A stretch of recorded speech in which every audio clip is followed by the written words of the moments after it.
주.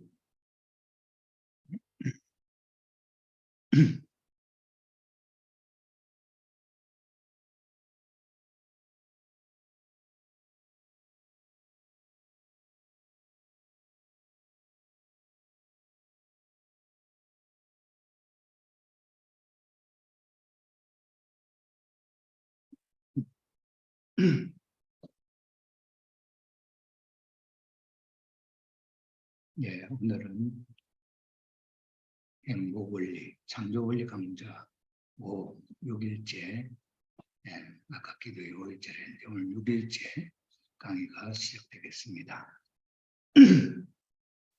피조세계의 창조 과정과 그의 성장 기간이라고 하는 제목으로 말씀을 공부하도록 하겠습니다.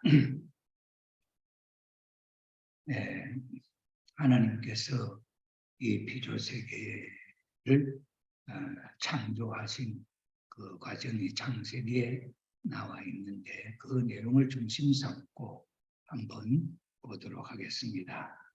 피조세계 창조 과정에 대해서는 창세기 1장 1절 이하에서 31절까지 기록되어 있는 내용을 놓고 보면은 하나님은 피조세계를 6일 동안에 창조하셨다고 기록이 되어 있습니다. 그런데 여기에 말하는 이 6일이라고 하는 것은 우리 인간 세상에 있어서 지구상에서 살고 있는 인간들이 생각하는 하루 24시간에 이 지구가 자전하면서 하루하루 계산되는 그 하루하고는 다르다는 것을 우리가 알 수가 있습니다. 왜 그러냐니까 베드로후서 3장 8절에 하면은 주의 날은 하루가 천년 같고 천년이 하루 같다 하는 이야기를 놓고 보면은 성서에서 말하는 하루하루라든지 그 시간 개념은 우리들이 생각하는 내용하고는 좀 다른 것을 느낄 수가 있겠습니다. 성서에서 기록하는 내용은 6일 동안 창조 기간이 있었고 7일째에는 안식하셨다, 쉬셨다 하는 내용이 나타나고 있습니다. 첫째 날에는 공허하고 혼돈하며 빛과 어둠을 나누시고 빛을 낮이라 하시고 어둠을 밤이라 하시니 저녁이 되며 아침이 되니 이는 첫째 날이라 해서 첫째 날은 빛과 어둠을 창조하시고 그 다음에 둘째 날에 있어서는 궁창에 윗물과 아랫물로 나누사 궁창을 창조하시고 물을 만드셨습니다. 그 다음에 3일째에 있어서는 바다와 육지가 나누어지고 그 다음에 식물이 나타나기 시작을 했고 4일째는 해와 달을 그리고 별들이 나타나게 됩니다. 그 다음에 5일째는 물고기로부터 새 이러한 종류를 창조하셨고 제6일째는 포류류 그리고 인간 마지막에 인간을 창조하시고 제7일째 안식하셨다고 하는 내용이 창세기 1장 1절에서 31절에 기록되어 있는 내용을 중심 삼고 우리가 말하는 6일 동안의 창조라 하는 것을 우리가 이해를 하고 있습니다. 그런데 자연과학에 있어서 과학에 있어서도 이 우주 생성의 기원을 6단계로 이렇게 표현을 하고 있는데 그 내용을 보면은 제일 처음에 시대 가스는 또는 물은 없고 가스 상태로 우주가 차 있는 시대가 가스 시대, 무수 시대라고 해서 이것은 생명이 없는 무생대로 표현을 하고 있습니다. 수십억 년 전에 시작된 상황이고 그 다음 단계가 약 한 5억 년 전에는 유수시대, 물이 있는 시대라고 구분을 하며 여기서 비로소 생명체가 시작되는 시대다. 이렇게 시생대 이렇게 표현을 하고 그 다음에 다음 단계는 육지와 바다와 육지가 생겨나는 시대고 여기를 원생대 또는 고생대라고 표현을 하고 있습니다. 그 다음에 지금으로부터 약 3억 5천만 년 전이고 그 다음에 1억 5천만 년 전에 식물이 이 세상에 나타나기 시작했다 하고 이 시대를 중생대라고 표현을 하고 있습니다. 그 다음에 약 5천만 년 전에 하등동물로부터 고등동물이 나타나기 시작을 했습니다. 이 시대를 신생대라고 표현을 하고 있습니다. 그 다음 약 100만 년 전으로 해서 이 지구상에 인간이 나타났다 이렇게 표현을 하고 이 시대를 신생대 사기 이렇게 과학에서는 표현을 하고 있습니다. 이런 내용을 놓고 볼 때 있어서도 성서에서 표현하는 내용하고 과학자들이 표현하는 내용하고 보면은 그 의미가 비슷한 것을 우리는 발견을 할 수가 있습니다. 첫째가 가스 상태라고 표현을 했고 그때는 물이 없는 상태라고 했지요. 그때는 성서에서는 공허하고 혼돈하고 그다음에 빛과 어둠이 있었다 그렇게 표현이 되어 있고 둘째 날은 물이 나타났다 그렇죠. 그래서 이 시대를 유수 시대라고 표현을 과학했습니다. 그 다음에 세 번째 단계에서도 바다와 육지가 나타났다고 하는 시대로 그리고 단세포로부터 해서 식물이 나타나는 시대라고 했습니다. 여기 성경에서도 바다와 육지가 나누어지고 식물이 나타나기 시작했다고 표현을 했죠. 그 다음에 네 번째 단계에 식물이 나타났다 했는데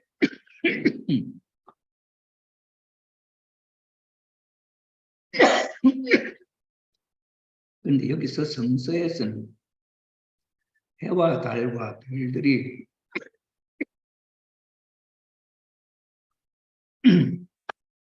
해와 달과 별들이 나타났다고 하는 것을 보면은 첫째 날에 빛과 어둠이 있으니까 그 빛은 어디로부터 오겠습니까? 이런 입장에서 볼 때 여기서 성서에서 말하는 해와 달과 별이라고 하는 것은 그때 지구상에 좀 안정이 되어가지고 낮에는 해가 그리고 밤에는 달이 보이고 별이 보이는 좀 안정기를 우리가 생각할 수 있겠지요.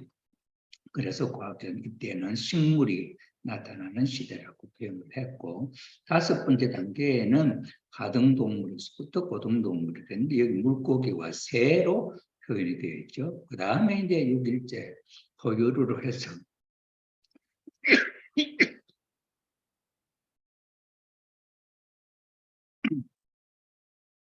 인간이 나타났다 하는 것을 놓고 볼 때에 과학자들은 이 한 단계 한 단계에 그 기간이 수억 년이 되고 수십억 년이 되고 이렇게 긴 시간이 걸려서 6단계 시대로 이렇게 구분을 하고 있고 성서에서는 하루하루를 표현을 하고 있는 내용을 놓고 볼 때 이것이 지금으로부터 약 4,500년 전에 모세 시대에 그 당시의 인간의 지능이 맞도록 그때 인간들이 알아들을 수 있도록 표현한 내용의 표현이 하루하루를 표현을 했고 현대 과학이 발달한 오늘 이 시점에 있어서의 우주과학이 우주 생성과 이 과학의 발달로 말미암아 이것을 기간 시대로 이렇게 표현을 한 내용을 놓고 볼 때 있어서 표현은 그 인간의 지능의 정도에 따라서 달리 표현되었지만은 6단계로 이 세상에 나타나게 된 그 내용을 표현하는 것으로 보아서 이 성서에서 말하는 하루하루는 우리 인간들이 생각하는 일몰일주 해가 뜨고 해가 지는 지구상에서의 하루는 하루를 생각하는 24시간의 하루가 아니다 하는 것을 우리가 이해할 필요가 있겠습니다. 자, 그 다음에는 우리가 볼 때에 진화론의 문제를 한번 생각을 해 보도록 하겠습니다. 인간들의 그 창작 활동 또는 그 인간의 활동을 우리가 보게 될 때 어떤 무거운 물건을 나르게 되는 이제 나르게 될 때 이 도구를 사용하는 것을 우리가 한번 상상을 하면서 표시를 한다고 한다면은 처음에는 그냥 손으로 들고 나르고 하다가 그 다음에는 이 바퀴 달린 것을 이용을 해가지고 그 위에 얹어서 끌고 가면 힘이 적게 든다 하는 것으로 이렇게 나타나고 그 다음에는 또 이제 바퀴가 2개 달린 그러면서도 더 많은 짐을 실을 수 있고 한 사람이 당기는 것보다도 2사람이 당기는 것으로 또 생각해 볼 수 있고 그 다음에는 이제 사람이 하던 것이 이제 가축 짐승들 동물을 훈련을 시켜 가지고 활용을 하는 그런 시대로 바뀌게 된다. 그것이 이제 시대가 변해서 자동차가 나오고 이제 더 참 이런 현대 차와 같은 이런 차가 이렇게 나타나는 것을 우리가 한번 가상을 해보게 될 때에 이것을 진화론식으로 표현을 한다고 한다면은 바퀴 하나 달린 이 수레가 자연적으로 바퀴 2개 달린 것으로 나타나게 되고 2개 달린 것으로 사람이 끌던 것이 이제 하나 달린 것으로 해서 소가 끄는 것으로 바뀌고 그것이 이제 갑자기 자동차로 바뀌고 그것이 더욱더 이제 큰 전기기관을 활용하는 차로 바뀌고 그것이 오늘 현대 자동차와 같은 이런 아름다운 모습을 나타내는 이런 차로 자동차로 이렇게 자연적으로 이렇게 진화하면서 생겨났다 이렇게 한다면은 오늘 이런 이야기를 하면은 어린 애기도 웃을 일이지요. 이것을 우리가 생각해 본다고 한다면은 이렇게 어떻게 해서 이런 차이가 나타나게 되었나 할 때 인간의 욕망 바라는 그 욕망과 그 목적, 거기에 플러스 심정 또는 인간의 의지, 그 다음에 인간의 지혜, 그 다음에 기술, 그 다음에 어떤 데이터, 이런 것들이 쌓이고 축적되면서 이렇게 창조적으로 진화되어 가지고 자동차가 나타나고 비행기가 나타나고 이렇게 되었다. 이렇게 할 수가 있겠죠. 그런데 진화론자들이 주장하는 대로 생명의 기원이 이런 식으로 해서 생겨났다고 하는 그 내용을 우리가 믿을 수 있겠느냐. 그 다음에는 인간에 있어서는 남성과 여성 이런 성의 원인은 또 어떻게 설명을 할 것이냐 하는 데 대한 내용을 놓고 볼 때에 이런 문제가 근본적으로 해결되어질 수 있는 내용이 아니다 하는 사실을 우리는 알 수가 있겠습니다. 그 다음에는 이 진화가 방향성을 갖고 원숭이가 사람이 되는 쪽으로 발전하고 있다고 하는 사실을 우리가 한번 생각해 보게 될 때 이런 원숭이들이 이렇게 첫째는 4발로 다니던 짐승들이 2발로 서서 걷고 그것이 이렇게 변화되어서 오늘 현대인처럼 자동적으로 이렇게 진화되었다고 하는 이 내용을 진화론식으로 우리가 생각을 해보게 될 때에 원숭이가 처음에는 이렇게 직립보행을 하면서 도구를 활용을 하다가 창을 쓰고 이렇게 하다가 나중에는 과학적인 기술을 쓰고 나중에는 컴퓨터까지도 쓸 수 있는 인간으로 이것이 자동적으로 이렇게 차츰 역사가 지나면서 진화되었다, 자연적으로 진화되었다고 한다면은 이것을 우리가 이해할 수가 있겠냐, 믿을 수가 있겠느냐 하는 문제지요.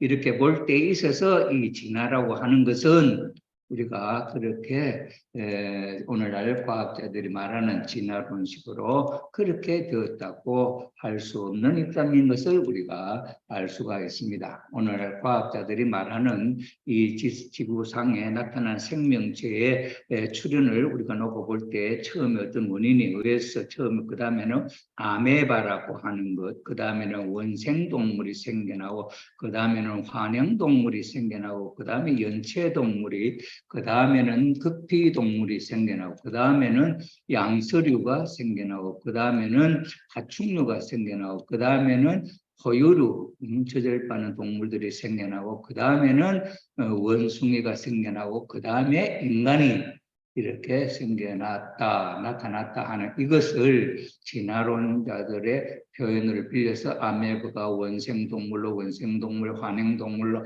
환행동물이 연체동물로 이렇게 자동적으로 이렇게 진화되었다. 또는 아메바가 인간이 되는 이 방향으로 발전적으로 진화했다 이렇게 표현을 한다면은 왜 이런 식으로 왜 이쪽 방향으로만 이렇게 나타났으며 여기에 남성과 여성이라고 하는 것은 어디서부터 무엇의 원인에 의해서 그렇게 생겨났으며 그 목적은 무엇이며 이런 내용들을 중심 삼고 진화론으로서는 설명할 수 없는 내용을 갖고 있는 것을 우리가 볼 수가 있습니다. 이렇게 볼 때에 이 진화론은 그것은 원인을 모르고 나타난 현상을 보면서 소개하는 내용이 되겠고 오늘날 이렇게 과학이 발달해서 이렇게 생겨난 여러 가지 과학적인 법칙이라든지 이런 내용을 놓고 볼 때 이렇게 하나하나 이렇게 진화한 것 같이 보이는 이 내용은 한 분의 창조주가 계획을 하면서 간단한 것으로부터 하나 거기다 또 하나님의 계획 플러스 심정과 사랑, 의지, 지혜, 그다음에 창조성, 기술의 힘, 경험이라든지 이런 것이 하나하나 더 보태어져서 거기 더 새로운 단계로 새로운 존재로 이렇게 창조를 해 나왔기 때문에 이것을 전체적인 흐름을 이렇게 놓고 볼 때 있어서는 하나하나 자연적으로 진화된 것 같지만은 그러나 이것은 진화된 것이 아니고 하나님이 그 환경에 맞도록 이 환경이 조성되면서 계획에 의하여 이렇게 창조로 피조물들이 나타나게 되었고 마지막에 인간을 창조하시려고 하시는 하나님의 뜻이 있고 하나님 인간이 살 수 있는 모든 환경을 준비한 터전 위에 맨 마지막에 하나님의 목적은 인간을 나타내시고 싶으시지만 그러나 창조의 과정을 놓고 볼 때 있어서는 환경이 다 조성된 뒤에 마지막에 인간을 창조했다 하는 것을 우리는 알 수가 있게 됐습니다. 자, 그렇다고 한다면은 이 피조물들이 하루하루에 하나님이 천지를 창조하는데 6일 걸렸다 한다면은 1년의 하나님의 그 창조 과정에 6일하고 성경에 나타나 있는 6천년 역사로 놓고 볼 때에서는 6천년하고 6일 걸렸다 이렇게 이야기할 수가 있겠습니까?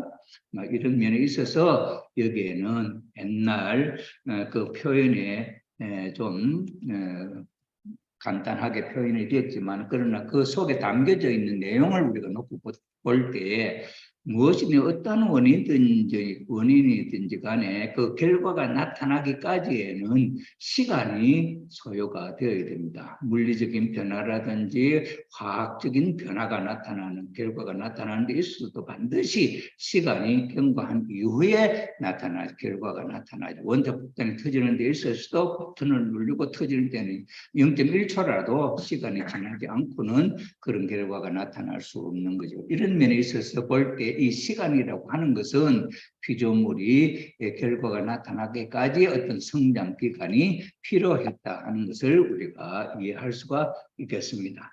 자, 그래서 성장 과정이 분명히 있다고 하는 증거들을 우리가 한번 살펴보기로 하겠습니다. 하나님이 천지를 창조하시는데 6일이 걸렸다고 한다면 하나님이 말씀하시는 순간에 말씀이 떨어지는 것 동시에 그렇게 나타났다고 한다면은 6일이 필요가 없지요. 하루 만에 1시간 만에도 다 할 수가 있겠죠. 그러나 하나님의 창조에서 하루가 끝나면 저녁이 되면 아침이 되는 첫째 날이라 둘째 날이라 이렇게 한 내용을 놓고 볼 때 한 단계 한 단계는 창조와 더불어 완성하기까지에는 어떤 시간이 소요되었다 하는 것을 우리가 이해할 수가 있습니다. 그래서 하나님 피조물을 창조하시기 위해 시간을 사용하셨다 하는 것을 이해할 수가 있습니다. 그 다음에 아담 해와의 타락에 대한 내용을 놓고 볼 때 있어도 시간이 또는 미완성기에다 하는 것을 우리가 알 수가 있습니다. 창세기 2장 17절에 보면은 하나님 아담과 해와를 창조하시고 아담과 해와에게 뭐라 했냐면은 너희 선악과를 따먹지 마라. 선악과를 따먹으면 먹는 날에는 정령 죽으리라 이렇게 성서에 표현이 되어 있습니다. 자, 그렇다고 한다면 이 해와는 어떤 상태에 있느냐 하나님의 말씀 창세기 2장 17절에 하면은 하나님은 아담과 해와가 하나님의 말씀대로 이 선악과를 안 따먹을 수도 있죠. 그럼 안 따먹으면 어떻게 되겠습니까? 산다는 거죠. 그런데 성서에 나타나 있는 내용을 놓고 보면은 다 먹는다, 다 먹었단 말이에요. 다 먹음으로 말미암아 어떻게 됐습니까? 죽었다는 것이고요. 자, 그런데 이 해와는 그러니까 이 말씀을 놓고 볼 때 다 먹을 수도 있고 안 다 먹을 수도 있는 그런 상태에 놓여져 있었다. 하나님 이 말씀을 주실 때 그런 입장에서 볼 때 이것이 바로 중간 위치다 하는 것이고, 이것은 바로 성장 기간이 있어서 그 성장 기간을 거쳐서 결과가 나타나게 되어 있다 하는 것을 우리가 이해할 수가 있겠습니다. 자, 그러면은 이 성장 기간이 어떻게 되어 있나 하는 것으로 한번 살펴보도록 하겠습니다. 성서 창세기 1장 5절에 보면은 하나님이 빛과 어둠을 창조하시고 저녁이 되면 아침이 되니, 저녁과 아침 사이는 무엇이 있으면 밤 기간이 있지 않습니까? 그래서 밤을 지나서 다음날 아침이 되면은 둘째 날일 텐데 어떻게 첫째 날이라 이렇게 표현을 하셨을까 이 말이죠.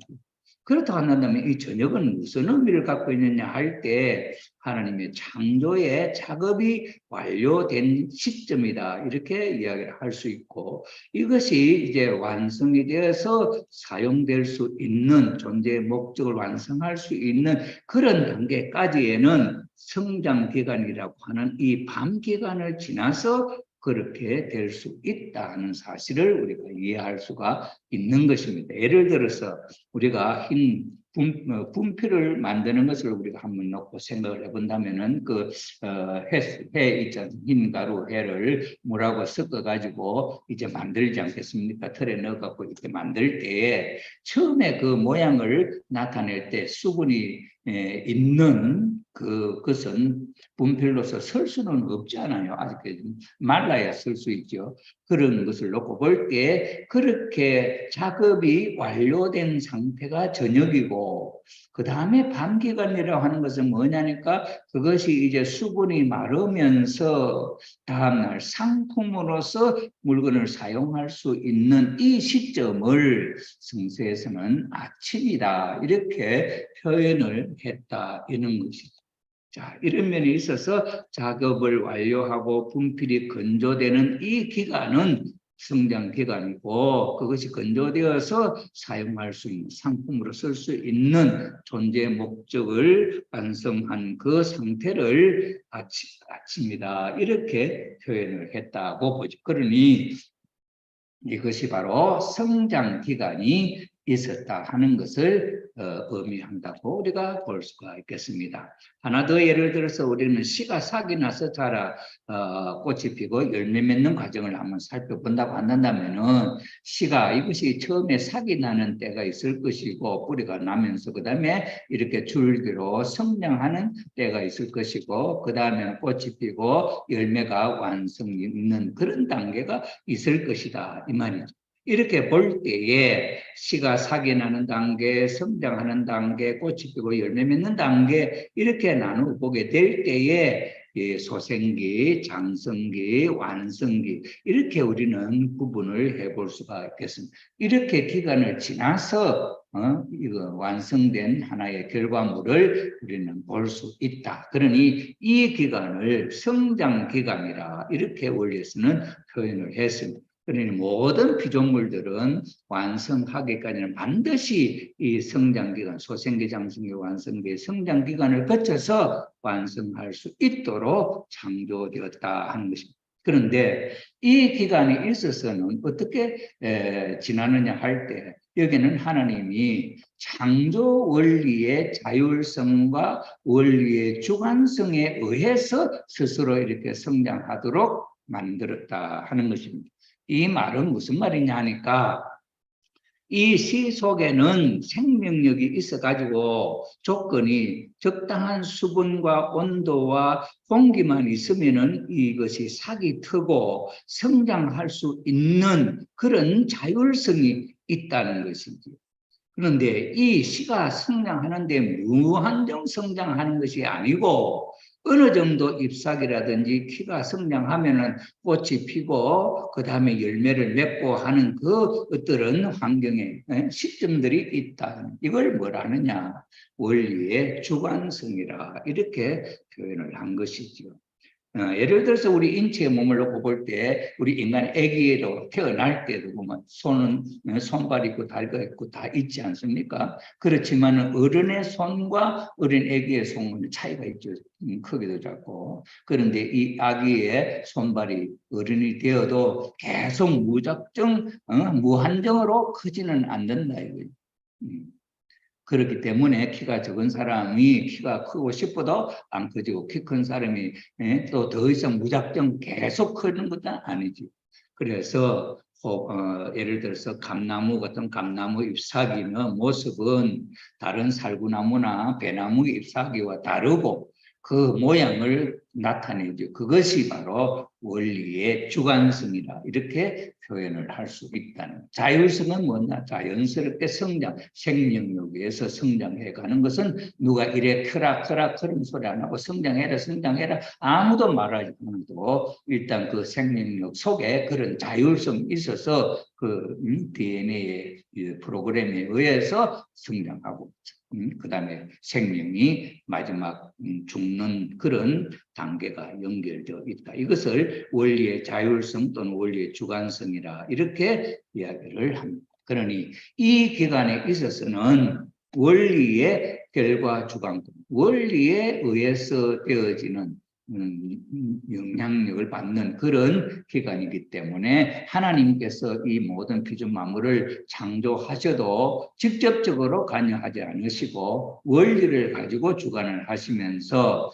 완성한 존재를 하나님은 주관을 하도록 그렇게 창조하셨다는 거죠.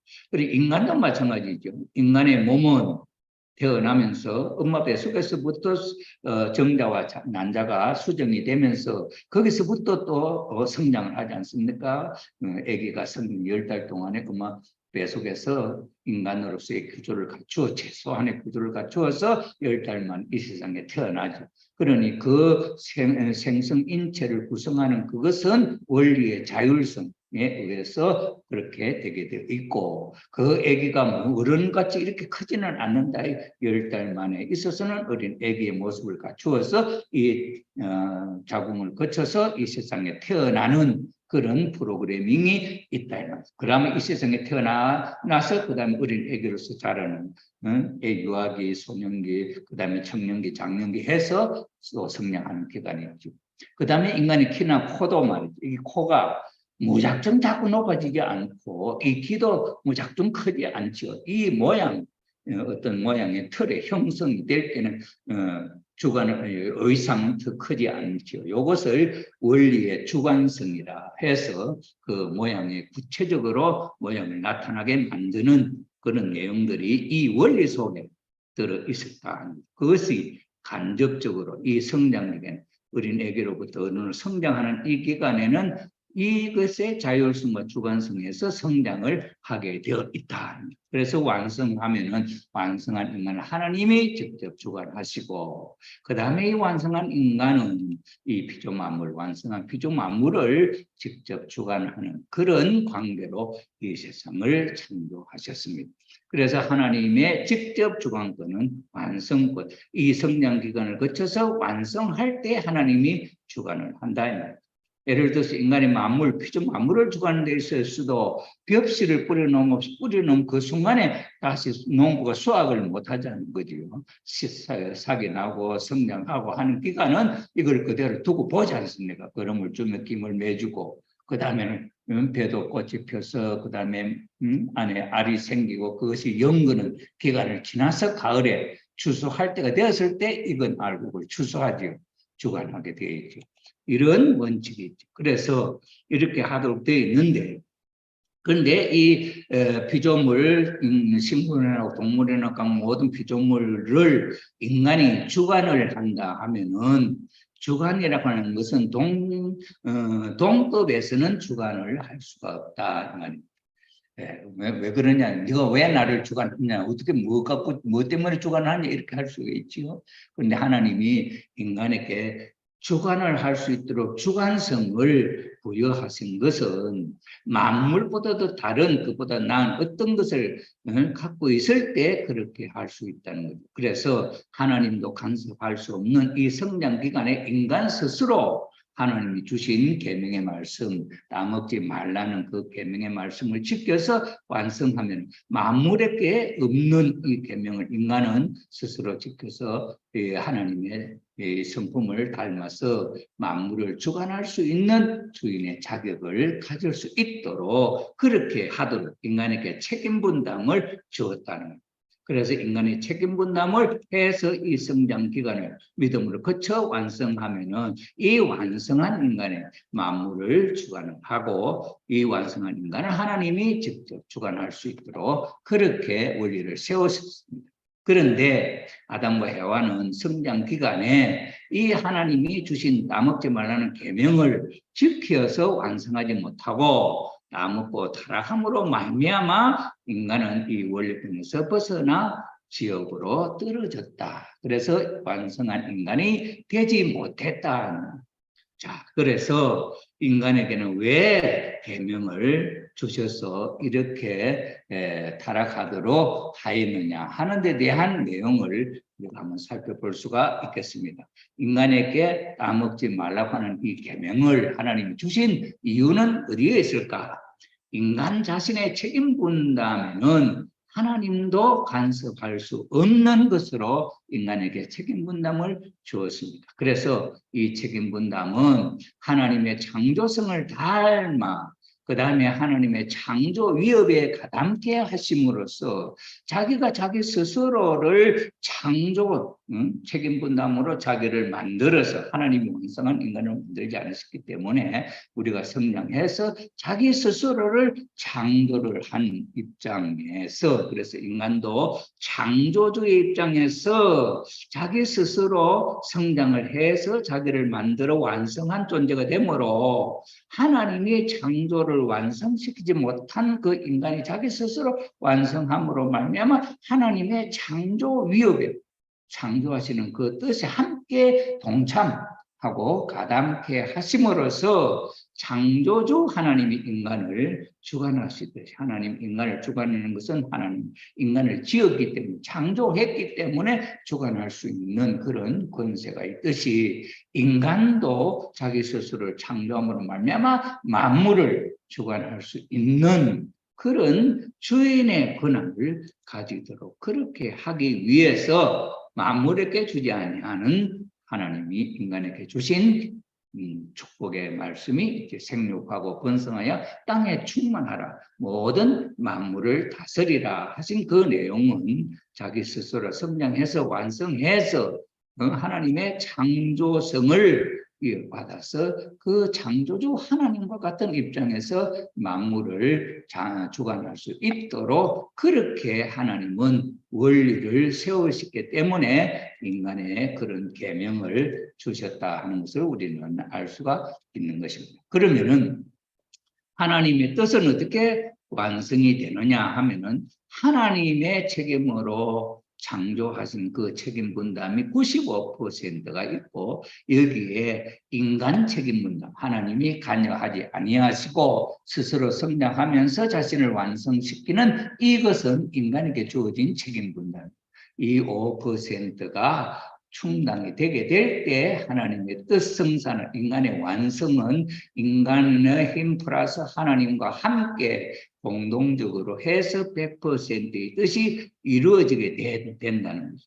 하나님 혼자로서 인간을 완성시킬 수 없고 인간 혼자 스스로 인간의 책임 분담하지 않고 또 완성할 수 없죠. 인간 스스로 5%의 책임을 함으로 말미암아 하나님이 준비해 주신 95%와 더불어서 100% 완성할 수 있는 이런 원칙을 하나님이 세우셨다 하는 것입니다. 자, 그런 것이 있기 때문에 인간이 담당해야 할 이런 부분이 있기 때문에 하나님의 복귀 승리도 중심 인물로 세운 인간이 자기 스스로 책임 분담을 하지 못하면은 이 뜻은 이루어질 수가 없다. 그래서 이 복귀 승리는 연장되게 되어 있다. 그래서 중심 인물이나 인간이 책임 분담을 하지 못할 때는 하나님의 뜻이 연장되게 되었다 하는 것이죠. 그래서 성서에 보면 민수기 20장 12절에 보면 하나님이 모세를 중심 인물로 세웠는데 이스라엘 민족들 앞에 반석을 2번 침으로 말미암아 사탄이 또 침범할 수 있는 조건을 제시하게 됨으로 말미암아 모세가 실수를 해서 하나님의 뜻을 중심 인물로서 이스라엘 유대 민족을 이끌고 가나안으로 들어가는 인물로서의 자리를 지킬 수가 없게 되었다 하는 것이고,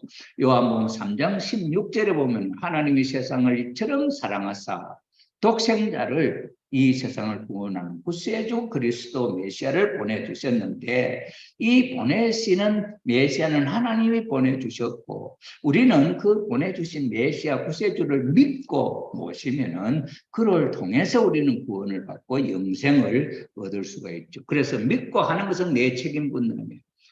오늘 우리 사회도 그렇죠. 예수님 믿는 사람이 있고 안 믿는 사람이 있고 다 있지 않습니까? 그런 것처럼 믿고 안 믿고는 나의 책임이다 말이죠. 그러나 그 메시아를 구세주를 보내주신 것은 하나님의 책임입니다. 95%로 해서 보내주셨습니다만은 예수님을 믿지 않으면은 구원을 못 받고 믿는 자는 구원을 받게 된다 이 말이죠. 그래서 요한복음 3장 18절에 보면은 믿는 믿음을, 내가 하는 그 믿음을, 예수님이 오시는데 예수님이 가시는데 자기가 병이 있는데 예수님을 만지기만 내가 내 병이 낫겠다 하는 마음을 갖고 예수님이 지나가시는데 허락도 받지 않고 예수님을 만났다는 거예요. 그러니까 예수님께서 돌아오면서 누가 나를 만졌느냐 하시면서 보니까 병자 환자죠. 그런데 그 환자가 나섰거든요. 그래서 나선 그 환자를 보고 내가 너를 고친 것이나 너 믿음이 너 자신을 고쳤다 이렇게 말씀하신 걸 볼 때에 인간이 해야 할 책임 분담이 있다 하는 것을 우리는 이해할 수 있고, 마태복음 7장 21절에도 하나님의 뜻대로 사는 자는 천국 가고 하나님의 뜻대로 안 살고 자기 스스로 인간의 책임을 하지 못하고 뜻대로 행하지 아니한 사람은 천국 못 간다는 것이죠. 그 다음에 마태복음 창세기 6장 6절을 보면 하나님이 이 세상을 창조하시고 인간을 창조하시는데 하나님이 당신의 뜻대로 되는 것이라, 하늘 100% 당신의 힘으로 된다고 한다면은 하나님이 창조하신 아담 에바가 타락한 그 모습도 하나님의 뜻대로 되었다고 한다면은 인간 지어서서 타락한 모습을 보고 하나님이 한탄하시는 하나님 될 수 없지 않냐, 그죠? 그것은 하나님의 책임보다 인간을 창조했지만은 인간 책임 분담으로 스스로를 완성시키게 하는 것은 인간 책임 분담이 있다 하는 것을 우리에게 보여주는 내용이다 하는 것을 우리가 알 수가 있겠습니다. 그 다음에는 이제 하나님이 간접 주관권과 직접 주관권에 대해서 소개를 하면은, 하나님께서 왜 간접 주관권을 세우시고 이 간접 주관권 성장 기간은 무엇하는 기간이냐 하는 것을 우리가 한번 보도록 하겠습니다.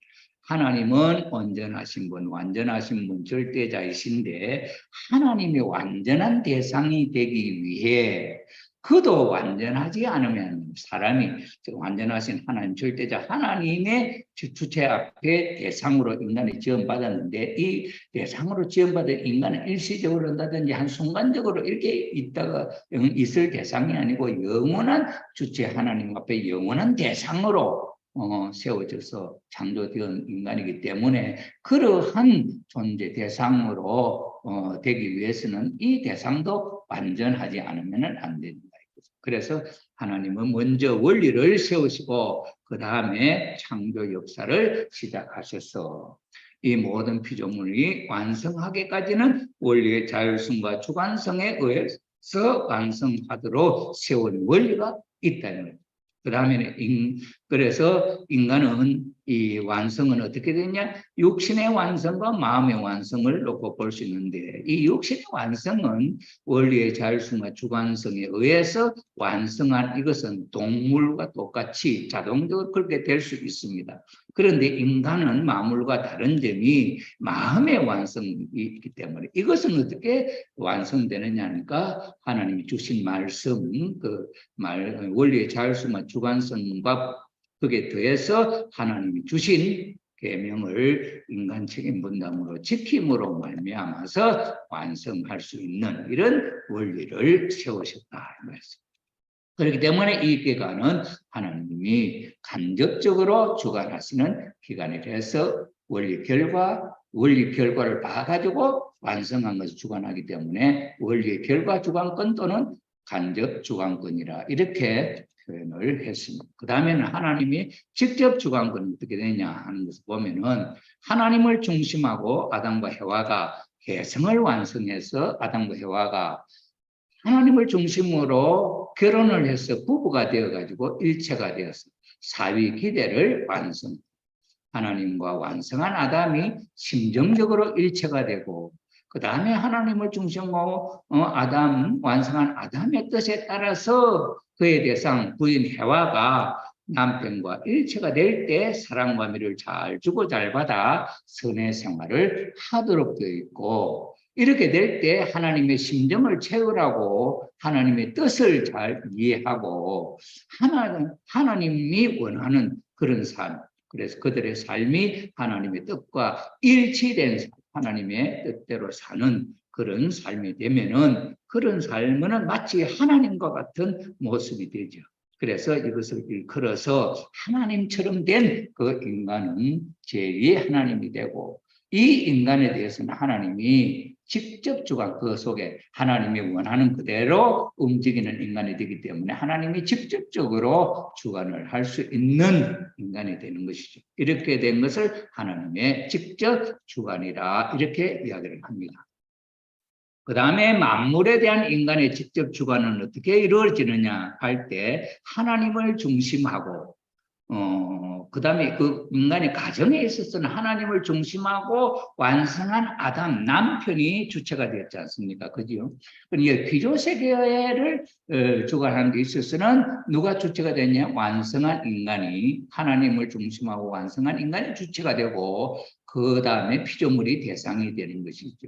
그래서 피조물 대상이 완성한 인간과 수소작용을 통해서 일체화되어서 사회기대를 이룰 때 그럴 때 하나님의 심정을 중심하고 피조물과 일체 자기 개인적인 어떤 뜻이 아닌 하나님이 만물을 창조하신 목적이 있으니까 하나님과 완성한 일체는 그 목적을 중심 삼고 그 목적이 성사되도록 주관하는 그런 입장이지. 그래서 이 만물과 더불어서 사랑과 미를 잘 주고 잘 받아 그 가치, 그 성질을 잘 이용해서 하고 싶은 하나님이 원하는 어떤 목적의 일을 할 수 있다든지 이렇게 하는 것을 선의 목적을 이루는 것을 이것을 인간이 만물에 대한 직접 주관이다 이렇게 말을 할 수가 있습니다.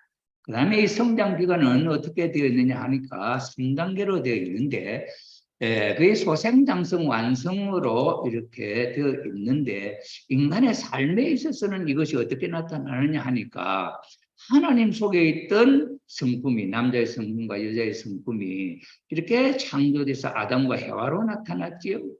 하나님 속에 하나로 있던 것이 분립이 되었지요. 그 다음에 이 남자와 여자가 아담과 해와가 완성돼서 부부가 되면은 부부 일체가 되는 부부 일신 합일이 된다는 하나가 된다는 거죠. 이럴 때는 이 합일은 하나님의 모습을 닮은 실체가 되죠.